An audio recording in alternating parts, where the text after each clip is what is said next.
මකරු 9 දෙනෙක් ඇදගෙන යන මිනි පෙට්ටියකින් වෙනත් ලෝකයකට ගියපු ඒ ෆෑන්ගේ ජීවිත කතාවේ 12 වෙනි එපිසෝඩ් එක තමයි මේ. මේ කතාව කාලතරණය, අභ්‍යන්තර ලෝක, පුනරුත්පත්තිය සහ අමරණීයභාවය සහ තවත් පුදුම හිතෙන මාතෘකා ගණනාවක් යටතේ නිර්මාණය වුණ එකක්. ඒ වගේම romance, action, martial arts, historical, science fiction වගේ තවත් කාණ්ඩ ගණනාවකටම මේ Shrouding the Heavens Don't Know එක අයත් වෙනවා. හරි ඉතින් කතාව ගැන මම වෙනද වගේ හැඳින්වීමක් කරන්නේ නෑ. මොකද දැන් එපිසෝඩ් 5කට වඩා අපි කතාව කරලානේ තියෙන්නේ. ඒක නිසා අපි යමු අද එපිසෝඩ් එකේ වෙන්න මොනවද කියලා බලන්න.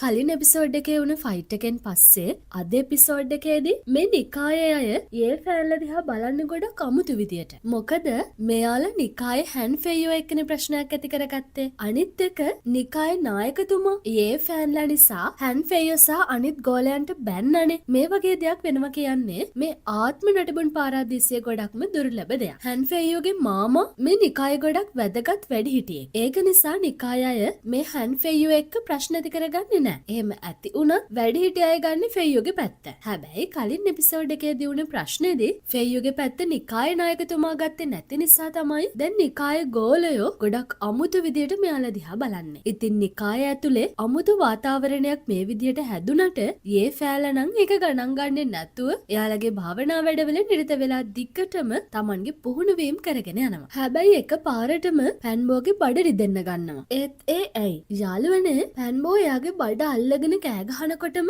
යේ ෆෑන් වැඩිහිටි වූව එක්කගෙන ඇවිත් වැඩිහිටි වූට පැන්බෝව පරීක්ෂා කරන්න දුන්නම වැඩිහිටි වූ නම් පැන්බෝගේ බඩේ කැක්කුමට හේතුව ඉක්මනටම හොයාගන්න. ඉතින් වැඩිහිටි වූ පැන්බෝට කියනවා මම කීප සැරයක්ම කියලා තියෙනවා ඖෂධ දියර බෝතල් වැඩිපුර පාවිච්චි කරන්න එපා කියලා. යේ ෆෑන් වෙලාවටම මාව හොයාගත්තේ නැත්නම් තමුන්ගේ තාවෝ පදනමටත් මේ වෙනකොටත් ලොකු හානියක් වෙන්න තිබුණා. පැන්බෝට මෙහෙම බඩ රිදෙන්න අරන් තියන්නේ එයා ඖෂධ දියර බෝතල් ගොඩක් බීපු නිසා. පැන්බෝට ඕන වෙලා තියන්නේ ඉක්මනටම ශක්තිමත් වෙන්න. මොකද හන්පවුලේ ශක්තිය ගොඩක්ම වැඩිනේ. ඒක නිසා පැන්බෝ ඉක්මනටම ශක්තිමත් උනේ නැත්තම් එයාලා දෙන්නට ලොකු ප්‍රශ්නයක් වේවි කියලා පැන්බෝට හිතෙන නිසා තමයි පැන්බෝ මෙහෙම කරලා තියන්නේ. යේ ෆෑන් මේ කුටිය මුර කරන්න කිසිම කෙනෙක්ට මට බාධා කරන්න දෙන්න එපා. දැන් පැන්බෝට ඉක්මනටම බෙහෙත් කරන්න ඕන නිසා වැඩිහිටි වූ යේ ෆෑන්ට කුටිය මුර කරන්න දීලා පැන්බෝට ප්‍රතිකාර කරන්න ගන්නවා. ඉතින් වෙලාවත් ගෙවිලා ගිහින් ඊළඟ දවසත් උදා වෙලා. ඒක නිසා පැන්බෝගේ විස්තර කොහොමද කියලා හොයලා බලන්න හිතාගෙන යේ ෆෑන් ආපහු කුටියට එන්න හදනකොට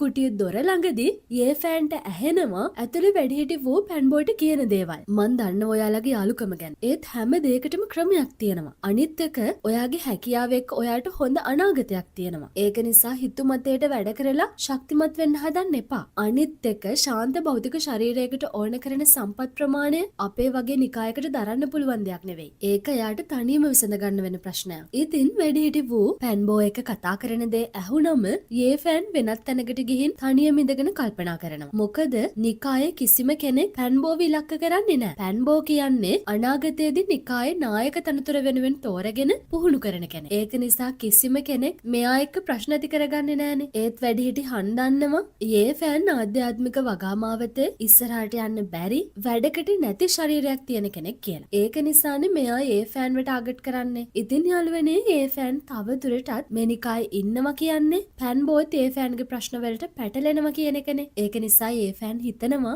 දැන් මෙහෙන් යන්න වෙලාව හරි වගේ. ඉතින් ඒ ෆෑන් මෙහෙම හිතලා එදා රෑම පැන්බෝට ලියුමකුයි තාවෝ සුද්ධ ලියවිල්ල කොටසකුයි තියෙනවා. හැබැයි යාළුවනේ ඒ ෆෑන් ලියුම ලිව්වට ඒ ෆෑන්ට බැරි වෙනවා තාවෝවාදී සුද්ධ ලියවිල්ල කොලයක ලියලා ඉවර කරන්න. ඒ මොකද කියනවා නම් මේ තාවෝවාදී ලියවිල්ල සඳහන් වෙන දේවල් කොලයක කොච්චර ලිව්වත් ඒ ලියන දේ එවෙලෙම මැකිලා යනවා. අద్භූත බලයකින්. ඇයි එහෙම වෙන්නේ? තාවෝවාදී සුද්ධ ලියවිලි කියන්නේ මේ විශ්වයේ හිටපු බලවත්ම ජීවීන් විසින් යම්කිසි යුගයකදී හදපු ලියවිල්ලකට. සරලවම කිව්වොත් මේ එක එක පවුල් සහ නිකායන් වල හිටපු දක්ෂ ගෝලයෝ එයාලගේ වගාමාවතේදී අවබෝධ කරගත්ත දේවල් වලින් තමයි මේ තාවෝවාදී සුද්ධ ලියවිලි හදන්නේ. ඉතින් මේ ලියවිලි වල එක එක විදිහේ ප්‍රහාරක ශිල්ප ක්‍රම සහ ආධ්‍යාත්මික වගාමාවතේ ගමන් කරන්න ඕන විදිය වගේ දේවල් තමයි ඇතුළත් වෙන්නේ. අනිත් එක අධිරාජ්‍ය බල බල මට්ටමට ආපු කෙනෙක්ගේ තාවෝ ලියවිලි ගොඩක්ම අද්භූතයි. සමහරක් වෙලාවට ලියවිලි පුහුණු වෙන්න පුළුවන් Tamanගේ රුධිර පරම්පරාවයට විතරමයි. ඉතින් දැන් ඒ ෆෑන් ගාව තියන්නේ ඒ වගේ අද්භූත ලියවිල්ල. අනිත් එක මේක ඒ ෆෑන්ට හම්බ වුණේ අර මකුරු 9 දෙනෙක් ඇදගෙන යන මිනි පෙට්ටියේ තිබිලා. මම පොඩ්ඩක් කතාවෙන් පිට ගිහිල්ලා මේ මිනි පෙට්ටිය ගැන දෙයක් ඔයාලට කියන්න. මේ මිනි පෙට්ටිය මේ විශ්වයේ තියෙන අද්භූත දේවල් වලින් එකක්. අනිත් එක ඒ ෆෑන් ඉන්න විශ්වයට වඩා ගොඩක් ලොකු විශ්වයක් තියෙනවා මේ කතා මාලාවේදී. හැබැයි මේ වගේ මිනි පෙට්ටි 3ක් විතරයි තියෙන්නේ. මේ මිනි පෙට්ටි උරුම කරගන්න පුළුවන් අය අනිවාර්යෙන්ම කාලය වෙනස් කරලා යුගයක් පුනරුත්පත්තියට යවන්න පුළුවන් අය. හරි මේ ගැන දැන්ම වැඩි හිතන්න එපා. මේ කතාවේ භාගයක් විතර යද්දී මේ ගැන ඔයාලට තේරුම් ගන්න පුළුවන්. කතාවේ භාගයක් කිව්වේ දැනට ආපු එපිසෝඩ් ඔක්කොමත් පහු කරලා තව එපිසෝඩ් 15ක් විතර ගියාම ඒ වෙනකන් ඉවසීමෙන් ඔයාලට ඉන්න වෙනවා. අපි සිංහල සබ් එක දෙනවා අපේ සයිට් එකේ. කැමති අයට බලන්න පුළුවන්. හරි ඉතින් මේ ෆෑන්නුත් පුදුම වෙලා ඉන්නේ. මොකද මේ තාවෝ ලියවිල්ල කොලේක ලියන්න බෑනේ. ඒ නිසා ඒ ෆෑන් පෑන් බෝට ලියවිල්ලක් විතරක් ලියලා ගිහින් මේ බිග් ටිපර් කියන ලෝකෙ වටේ විදින්න යනවා. මෙයා මෙහෙම නිකායෙන් එළියට අඩිය තියලා යන ගමනේදී තමයි ඒ ෆෑන්ගේ අනාගත වයිෆ් කෙනෙක්ව ඒ ෆෑන්ට පළවෙනි වතාවට මුණ ගැහෙන්නේ. ඒ එපිසෝඩ් එකට වැඩි දවසක් නම් නෑ. ඒ ෆෑන් මේ විදිහට නිකායෙන් එළියට ඇවිත් දැන් යන්නේ ඖෂධ දේර හදන්න ඕන කරන ඖෂධ පැලැටි ටිකක් හොයාගෙන එක කැලෑවකට. මේ කැලේට තමයි කියන්නේ පුරාණ වෘක වනාන්තරය කියලා. කලින් එපිසෝඩ් වලදී වැඩිහිටි වූ කිව්වේ මේ කැලෑව ගැන. ඒ ෆෑන් මෙහෙම නිකායෙන් වෙන් වෙලා මේ කැලෑවට ගියාට ඒ ෆෑන් නිකායේ නැති එකට හොඳටම තරහ ගියපු කෙනෙකුත් ඉන්නවා. ඒ තමයි හන්ෆෙයු. මෙයා ඒ ෆෑන් ගැන ඇහැගහගෙන සෙවිල්ලෙන් ඉන්න කියලා කෙනෙක්ට බාර දීලා තිබිලා තියෙනවනේ. ඒත් ඒ කෙනාවත් ඒ ෆෑන් නිකායෙන් එළියට යනව දැකලා නැහැ. ඒක නිසා හොඳටම තරහ ගියපු Han ෆෙයු මේ කෙනාට කියනවා ගිහින් ඒ ෆෑන්ව හොයා ගන්නවා. නැත්තම් මං තමුන්ගේ ඔළුව අපේ මාමට ගිහින් දෙනවා. ඔයාලා දන්නවනේ Han ෆෙයුගේ මාමට ඒ ෆෑන්ගෙන් ඖෂධයක් හදන්න ඕනේ කියලා. අන්න ඒක නිසා තමයි ඒ ෆෑන් නිකායෙන් ගියපු එකට Han ෆෙයුට වැඩිපුරම තරහ ගිහින් තියන්නේ. ඔය අතරේ වෘක වනාන්තරයට යන ඒ ෆෑන්ට දැනෙනවා එයාගේ පස්සෙන් කවුරු හරි එනවා වගේ. ඒක නිසා ඒ ෆෑන් ඉක්මනටම හැංගෙනවා. ඒත් එක්කම ඒ ෆෑන්ගේ පස්සෙන් ආපු කෙනත් ඒ ෆෑන් හැංගුනේ දිහාවටම එනවා. අන්තිමට යාළුවනේ මේ කෙනා ඒ ෆෑන්ගේ ළඟටම එද්දි ඒ ෆෑන් එක පාරටම මේ කෙනාට පහර දෙන්න ගන්නවා. ඉතින් කවුද මේ ඒ ෆෑන්ගේ පස්සෙන් ආපු කෙනා? මේ තමයි පැන්බෝ. ඒ ෆෑන් නිකායෙන් ගියපු නිසා තමයි පැන්බෝ ඒ ෆෑන්ව හොයාගෙන ඇවිල්ලා තියෙන්නේ. ඒත් පැන්බෝ ඒ ෆෑන්ට හම්බ වුණ ගමන්ම පැන්බෝ ඒ ෆෑන් එක ෆයිට් කරන්න ගන්නවා. එයාට නොකිය නිකායෙන් ගියපු එකේ තරහට. හැබැයි මෙයාලට වැඩි වෙලාවක් නම් මෙහෙම ෆයිට් කරන්න වෙන්නේ නැහැ. ඒ මොකද කියනවා නම් ගොඩ්සිලා වගේ යෝධ වානරෙක් මෙයාලගේ පැත්තට එන නිසා. දැන් මොනවා වේද?